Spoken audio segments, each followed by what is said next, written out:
FCT, Emergency Management Agency, we always want to take between 10 days and 14 days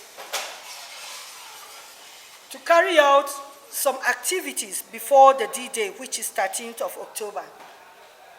And part of the activities we have earmarked for this program is sensitization in the 6 area councils. We have been carrying out sensitization in FCT in all the 6 area councils throughout the year. What we usually do is we pick at least 10 districts every year in the FCT from each area council to create awareness. Here, knocking on your door, Honorable Chairman, to let you know why we are in your area council, which is simply awareness campaign, or we call it sensitization. This year's theme for the International Day for Disaster Risk Reduction says, fighting inequality for a resilient future. And if we are to fight inequality for a resilient future in disaster risk reduction, that simply means we have to carry everybody along, starting from the grassroots. And there can never be any better place than to start from the area council, where we have the residents of Bwari Area Council, the indigents are well represented from each ward, each district. We know we have them here in the area council. And at the same time, we know we have the Department of Health, Department of Environment, we have Department of Agri, we have National Orientation, and of course, we are supposed to have the local emergency management committee based in this area council. And that is why we decided to address you before we go to the ASU's palace. Fighting inequality in disaster risk reduction simply means that we have to be able to identify the common hazards we have in our area councils, the common hazards we have within our community, in any district, in whatever location we are. Because it is from the hazards that it escalates into a disaster.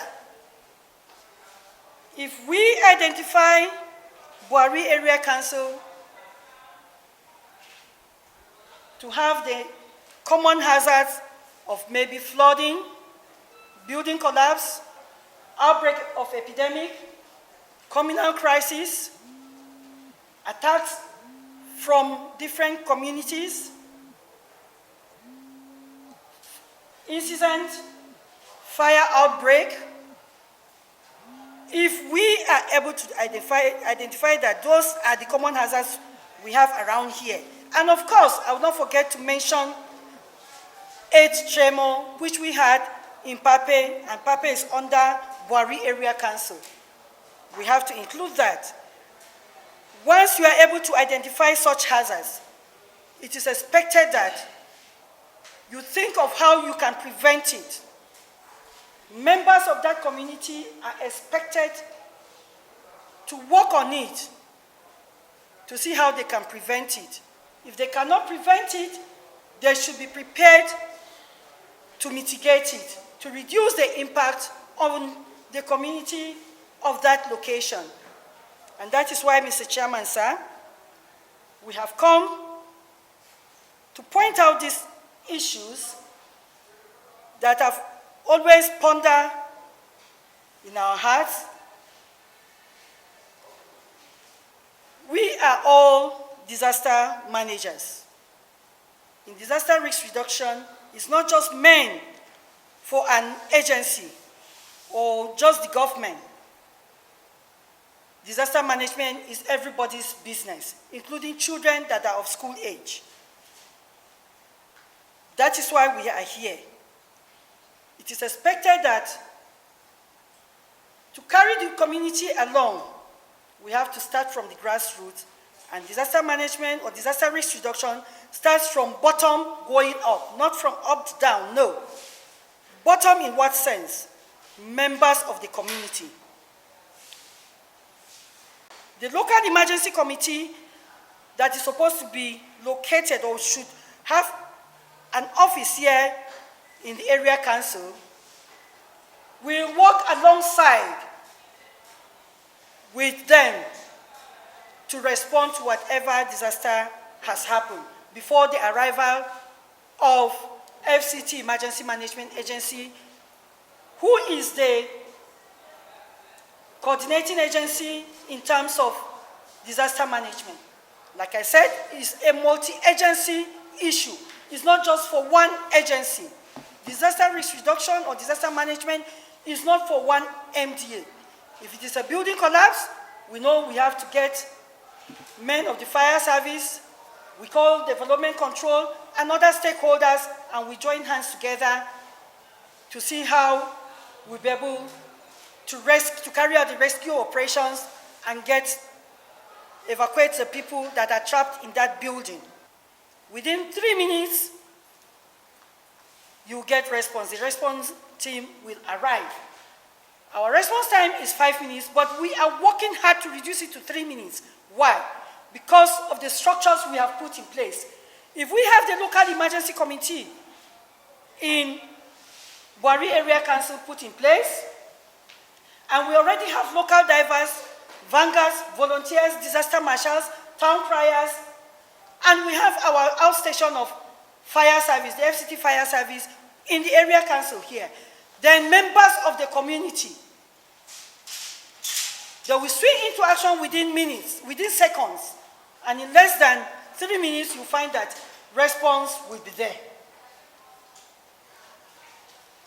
As we move from here to the Jesus Palace to continue with our sensitization, and we are going to focus on the theme of this year's International Day for Disaster Risk Reduction, which says fighting inequality for a resilient future. Inequality in what sense? I have mentioned carrying people from the grassroots. The next one is for me to make you understand that when an incident happens, everybody will try to run for his dear life. You will be thinking of myself. No. The United Nations General Assembly has unanimously agreed that previous years, the team focused on governance, focused on economic losses, focused on structures, focused on early warning, early action. But now, United Nations has said we should focus on ourselves. Who are the people that face the disasters? It's me and you. Where does it happen? Within our own environment, within our community. Who is to respond? Who is to start the rescue operation? It is ourselves. And that is why they are calling our attention that we should do it inclusive of people at the grassroots, women and children, pregnant women and children, the aged, the old people who cannot really move, the most vulnerable, the poor. We have people living with disabilities. When something happens, how do you attend to them? United Nations General Assembly is calling our attention this year that we should make sure when there is a disaster, we should reach out to the less privileged, the most vulnerable. Has already inaugurated this local emergency committee, which is being headed by the vice chairman of the council, while the director of environment is the secretary of that committee. Some of us, like myself, I'm a member. I know the director of admin is also a member, and other senior director of works also is a member of that committee. And we promised you that in no distant time we are going to brief the chairman, and I assure you that we are going to invite you to have a meeting with the Lema.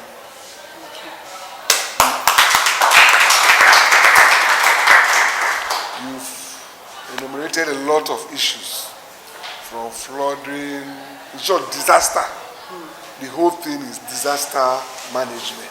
When disaster come, what are those measures you take first to save to not to allow disaster happen?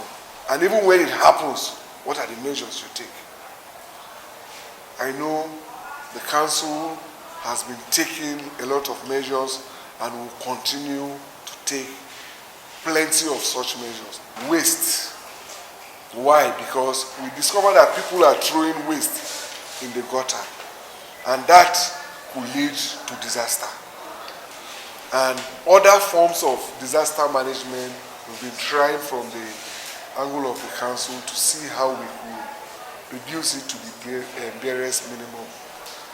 On behalf of the chairman of the council, who is unavoidably absent, we assure you of the council's support, cooperation, and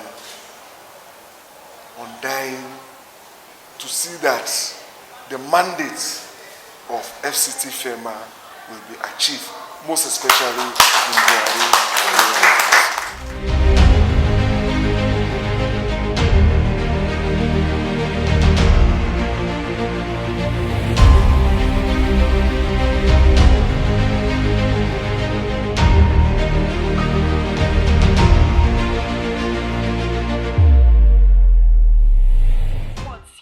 Including town criers, our volunteers, our vanguards, our local divers, our disaster marshals that we have trained from time to time. We call them for annual meeting and we give them drills and simulation exercise.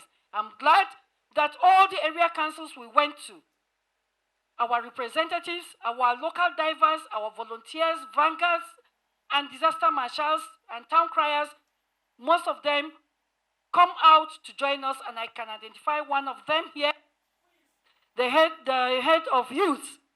Thank you very much for identifying yourself and for coming here to be with us. I already mentioned it in the local, in the area council secretariat. I mentioned it to them that you're supposed to be part of their local emergency committee, and the secretary has assured us on behalf of the chairman they will carry you along. And that is the total inclusiveness that we are talking about. Everybody should be carried along. As you go back, it is expected that you are going to talk to members of your community. Tell them what you have heard today, what you have learned today. Do not build on waterways. Do not build on waterways. Do not build on flood-prone areas. If you know that your land is a swampy place, is on a swampy place, is on a waterway, please do not build there, because water must find its way. If you build on a waterway, if the water cannot flow freely, it will push the structure down. What if it happens at night while you are sleeping with members of your family? Do not dump refuse indiscriminately. Clean off your drainages, your gutters, everything, clean it, so that there will be free flow of water in front of your houses, on the major road, highways, everywhere, so that it will not breed mosquitoes, and at the same time, it will be able to, there will be free flow of water. When there's accumulation of water in your drainages because of indiscriminate dumping of refuse, there may come to be an outbreak of an epidemic. The message will go across to our people. Just as he said, today is not your first time of coming here. And I would like you to know that the cooperation that we have been giving to you people, we are going to do the same thing.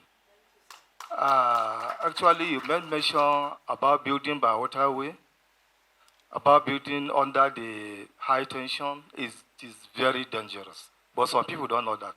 I could remember vividly, there's a time that we went for a meeting with our former minister, Mohamed Bello.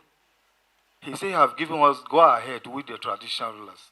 If we see anybody building by waterway or under high tension, we should let him know, but we should come by ourselves and say, this is what we have seen, so that for them to know what to do. about 2-3 years, the community at they have been warned not to be building by waterway, but still they went ahead and built by waterway.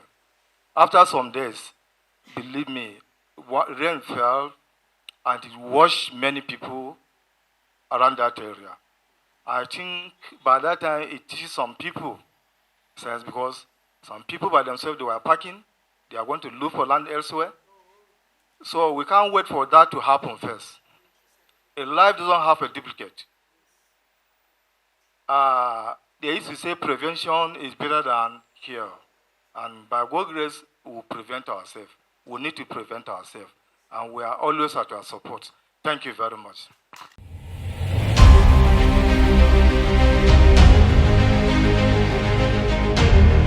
Yes, the structures we have put in place in order to reduce our response time. We have put a lot of structures in place, like the local emergency committees in all the 6 area councils.